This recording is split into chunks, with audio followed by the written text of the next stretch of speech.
Misalnya nih, ingat ya, airway itu hanya mensecure jalan nafas. Jadi cuma jalan nafas yang dia patenkan, gitu. Soal masalah konsentrasi oksigen nggak ada hubungannya dengan jalan nafas. Kalau oksigen di sini kan saturasinya tetap 21% ya, tetap mau kamu pakai OPA mau enggak, tetap segitu. Jadi kalau adik-adik nanti punya pasien nih, udah dibuka jalan nafasnya, bernapas masih pakai room air 21% loh ini. Ya, dengan RR-nya dia yang sudah naik, itu indikatornya kan berarti ketika RR adik-adik naik berarti oksigen tidak terpenuhi itu. Saturasinya turun, maka adik-adik harus lanjut pada mekanisme bantuan breathing. Ya, jadi breathing itu kan ketika udara udah masuk, udara harus bertukar ya. Itu namanya proses breathing tuh udah di situ tuh. Jadi kalau udah masuk ke paru-paru, harusnya udara itu bertukar ya di alveolus kamu. Nah, untuk bisa bertukar harusnya konsentrasi oksigennya itu normal harusnya. Oksigen konsentrasi yang di sini harus lebih tinggi untuk oksigennya dibandingkan yang di darah supaya bisa tukar. CO2 yang di dalam darah harus lebih tinggi supaya bisa keluar, gitu. Nah, maka kalau adik-adik punya pasien sudah di-secure ininya, tapi saturasi oksigennya turun, RR-nya naik, maka adik-adik harus lanjut pada mekanisme breathing, gitu ya. Breathing mainly atau utamanya itu kita pakai bantuan oksigen. Ingat, bantuan oksigen itu bertahap sama dengan jalan nafas. Mulai dari yang paling ringan, nasal kanul, lalu simple face mask, dan NRM. Ini apa bedanya dan kapan adik-adik kasih ini?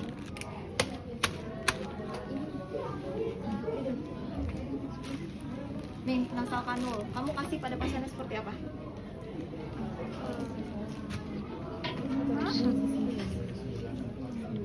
Apa? Saturasinya masih 9. Saturasi oksigennya masih bagus ya, masih di 95%. Kamu kalau kita di emergency kita pertahankan oksigen kamu kan yang normalnya 98, 97 sampai 100, 98, 100 gitu. Iya. 98, 100. Ingat ya indikatornya 3. Kalau kamu mau pasien emergency itu indikatornya 3. Kalau oksigenasi orang terpenuhi, indikator yang utama paling cepatnya. 1 adalah saturasi oksigen, 2 RR pasien, 3 kesadaran. Gitu. Harus kayak kamu sekarang. Kamu ini RR-nya berapa? Kesadaran. Berapa RR, Bo? 98. RR berapa sekarang? RR itu truk 20, 19, 16. RR itu 16 sampai 20, paling kalau kamu lagi panik 24 gitu ya. Tapi RR-mu itu ada di tengah-tengah antara 16 sampai 20, paling 18 RR-mu itu. Kalau diukur, harusnya saturasi oksigenmu berapa sekarang? 99, 100 kan? Iya. Kamu napas pakai usaha nggak? Enggak. Kesadaranmu apa sekarang? Standar orang sehat kayak gitu. Saat oksigen kamu di dalam sudah bisa dipastikan 80 sampai 100 mmHg. Tekanan oksigen di dalam darah. Tapi kalau pasien-pasien yang masuk ke IGD gangguan terdapat di airway atau di breathingnya begitu, maka kita lihat dari indikator itu. Ketika pasien kamu RR-nya naik, berarti oksigennya pasti nggak terpenuhi. Ngapain RR kamu naik? Gitu kan? Nah, yang kedua, kok saturasinya turun? Kalau saturasi turun berarti oksigen yang keluar masuk tuh udah menurun. Gitu, konsentrasinya oksigennya turun, CO2-nya udah naik. Kalau saturasinya udah terganggu. Yang ketiga, kesadaran pasienmu turun. Ingat ya adik-adik, makanan otakmu cuma 2, oksigen dan glukosa.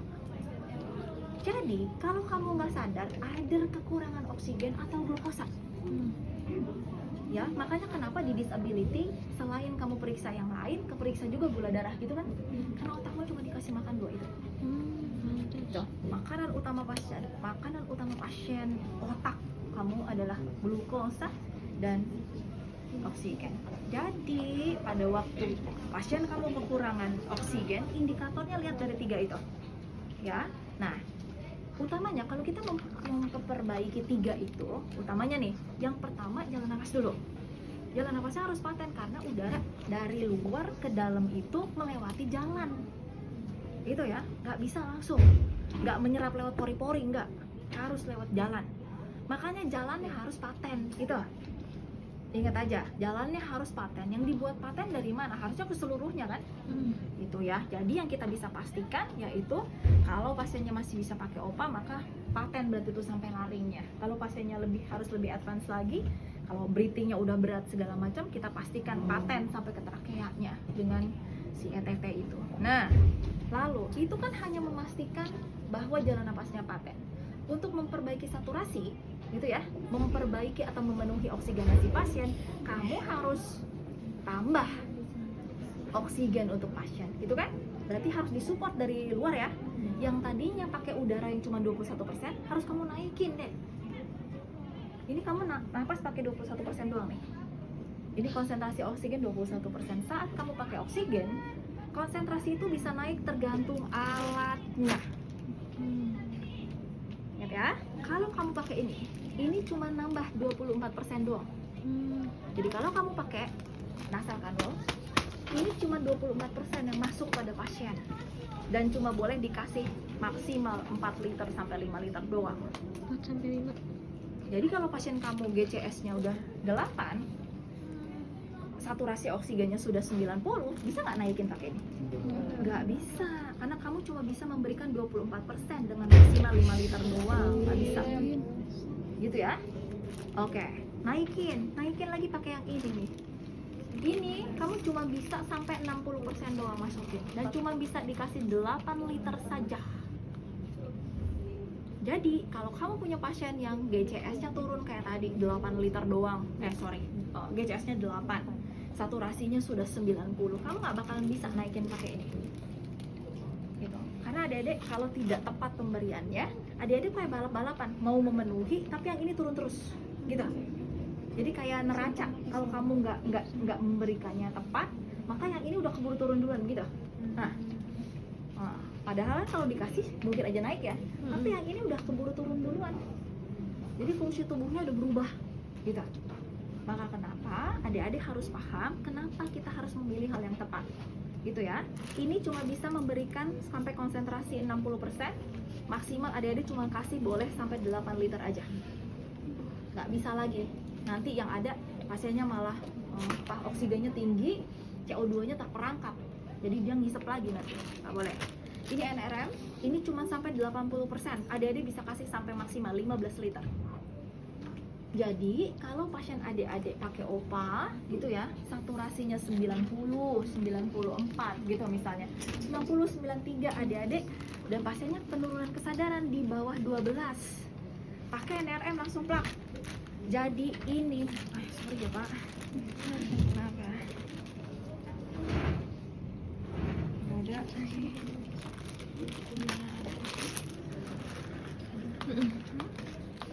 punya anak lagi, harusnya yang dewasa ya. Ini mah buat regulasi nih. Oh enggak deh. Oke, nah ingat pada waktu kamu mau ngasih ini anak-anak ya, anggap aja ini orang dewasa ceritanya. Pada waktu kamu mau memberi NRM, nomor 1 wajib isi dulu ini sampai ngembang, baru boleh dipasang. Ya, karena prinsipnya adik-adik, pasien itu menghirup udaranya udara yang di sini, bukan dari sini langsung dia hirup, bukan.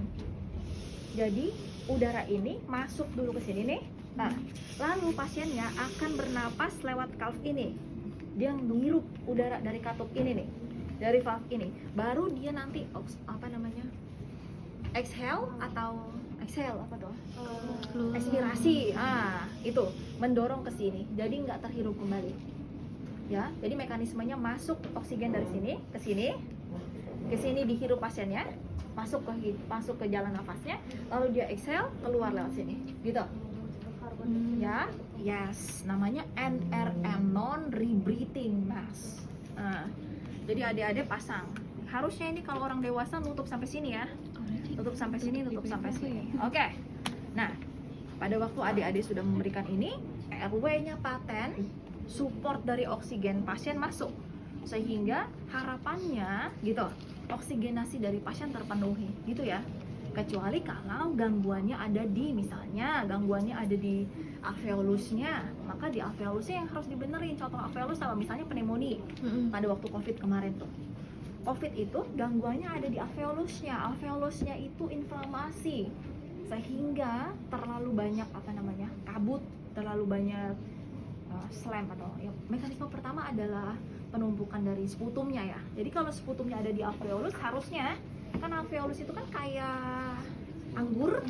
Harusnya kalau kamu nafas masuk dari mulut ke faring, ke laring, trakea, ke bronkus, bronkeolus, ke alveolus lewat gitu. Nah, tapi kalau alveolusnya itu inflamasi, maka udara itu nggak bisa lewat tuh, adik-adik. Jadi harus diapain? Alveolusnya harus disembuhin dulu dengan apa? Antibiotik, dengan mekanisme dilebarin, tekanannya ditambahin supaya bisa lewat dengan mekanisme ventilator. Adik-adik nggak perlu tahu itu. Yang penting pakai antibiotik gitu lah ya. Nah, sampai sini nyambung? Jadi buka jalan nafasnya, patenkan jalan nafasnya, lalu beli support oksigen. Kalau pada pasien yang indikatornya dilihat tadi, gitu ya. Ada indikator yang lain nggak? Banyak, seperti tanda-tanda cyanosis. Baca lagi ya, tanda cyanosis banyak. Tapi kalau emergensi kan kita berpikirnya cepat. 3 indikator itu yang kita lihat. Gitu. Bu, cyanosis itu bisa terjadi nggak pada pasien? Bisa kalau lama. Jadi adik-adik jangan pikir langsung bisa lihat cyanosis ya. Cyanosis itu bisa kelihatan kalau hipoksianya berat dan lama. Tapi tanda yang bisa cepat kelihatan yang 3 tadi. Gitu. Oke, sampai sini. Nah, yang selanjutnya, pada waktu adik-adik sudah melakukan airway dan breathing, adik-adik harus memberikan posisi yang adekuat untuk pasien. Kenapa? 1, pasien adik-adik yang kehilangan kesadaran, tidak mampu atau refleks gapnya atau refleks muntahnya nggak ada, resiko tingginya apa? Resiko tingginya apa? Kalau pasienmu penurunan kesadaran, nggak punya refleks muntah, nggak punya refleks batuk, resiko tingginya apa? Banyak nih pasien yang dikirim ke ICU pagi-pagi, pasti karena itu. CPR setelah jam 6. Hah? Penumpukan sekret? Pasienmu makan nggak? Makan nggak? Nah, terus bahayanya apa? Sedap naik. Sedap.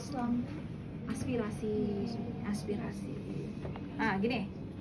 Misal ya, kalau kamu kasih pasienmu kayak gini, apa posisi gaster dengan posisi gaster lurus terhadap, kan kalau gastermu itu kan nyambungnya esofagus ya. Posisi esofagus itu adanya di mana? Di belakang trakea. Jadi kalau kamu terjadi reflux, misal habis makan atau apa, ada tindakan apa yang membuat gaster pasien kamu itu distensi gitu, itu refleksnya akan keluar. Gini, adik-adik kalau punya pasien yang tidak sadar, maka konsentrasi oksigen itu akan dilakukan oleh tubuh kita ke area-area yang penting saja. Saluran pencernaan dianggap tidak penting oleh tubuh kita. Kalau nggak penting, akan dikurangi kerja motilitas ususnya. Kalau motilitas usus adik-adik menurun, apa yang terjadi? Makanannya kenapa? Tidak tercerna. Kalau nggak tercerna, apa yang terjadi pada perut pasien? Kosong. Kembung. Kamu kasih makan, serapannya itu tidak secepat yang harusnya, maka akan terjadi penumpukan. Jadi kalau adik-adik punya pasien yang tidak sadar, adik-adik wajib memberikan posisi yang proper, gitu ya. Posisi proper pada pasien yang penurunan kesadaran adalah 30-40 derajat. Ingat, kalau mau ngasih posisi sama pasien, yang naik bukan cuman lehernya, tapi dari mana? Yang namanya 30 derajat dihitungnya dari mana? Dari mana adik-adik cara 30 derajat ukurnya? Sudut yang dihitung yang mana? Wah, kalau kamu kerja di ICU, wah teriakin ayo konsultan nanti. Dari mana? Yang namanya 30 derajat? Pinggang. Lekukannya harus dari pinggang ke sini. Jadi yang namanya 30 itu ini terhadap ini. Ya, bukan mana bantal. Seperti yang kamu mungkin sering lihat di rumah sakit, yang tinggi yang mananya? Kepala ya, gini. gitu. Ini bukan 30 derajat. Kalau gini apa bahayanya? Saluran. Ketutup jalan nafasnya, betul ya. Jadi kalau kamu mau kasih bantal harusnya gimana? Pinggang. Iya. Di pinggang. Gimana caranya? Harusnya kalau kamu mau pakai ini harus masuk sampai ke sininya. Aduh, palanya bapak. Lihat. Ya, jadi kalau adik-adik mau kasih bantal, ini posisinya harus tetap lurus gitu. Terus kalau adik-adik punya pasien yang pakai nekolar, nggak perlu dipakaikan bantal. Ya, karena kalau pakai nekolar kan itu sudah dipasang, di-secure sampai ke sini. Jadi adik-adik tidak perlu dipakaikan bantal. Tapi dijaga supaya pasiennya nanti tidak miring-miring gitu ya. Nah, itu saja. Sampai sini ngerti? Jadi ini fungsinya apa nih? Naikin ini selain kamu mencegah aspirasi, Kalau kamu pakai 30 derajat, 40 derajat untuk oksigenasi fungsinya apa? Selain jalan nafas, kamu kasih posisi 30 derajat buat apa? Tadi kan saya bilang selain aspirasi. Kalau aspirasi itu kan mencegah. Kalau kamu kasih pasien seperti ini,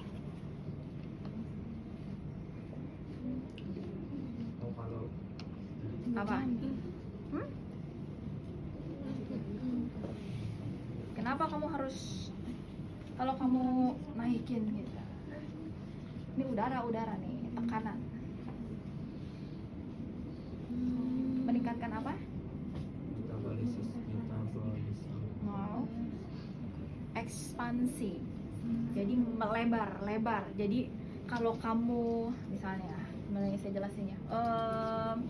Kalau kamu dalam posisi seperti ini, begini, maka penampang dari paru-paru kamu tuh yang bawah ketutup, dan hukum udara itu naik ke atas baru ke bawah. Kalau kayak gini, bagian atasnya kan sempit. Kalau begini nih, bagian atas kamu kan cuma ada di sini, setengah-setengah gitu.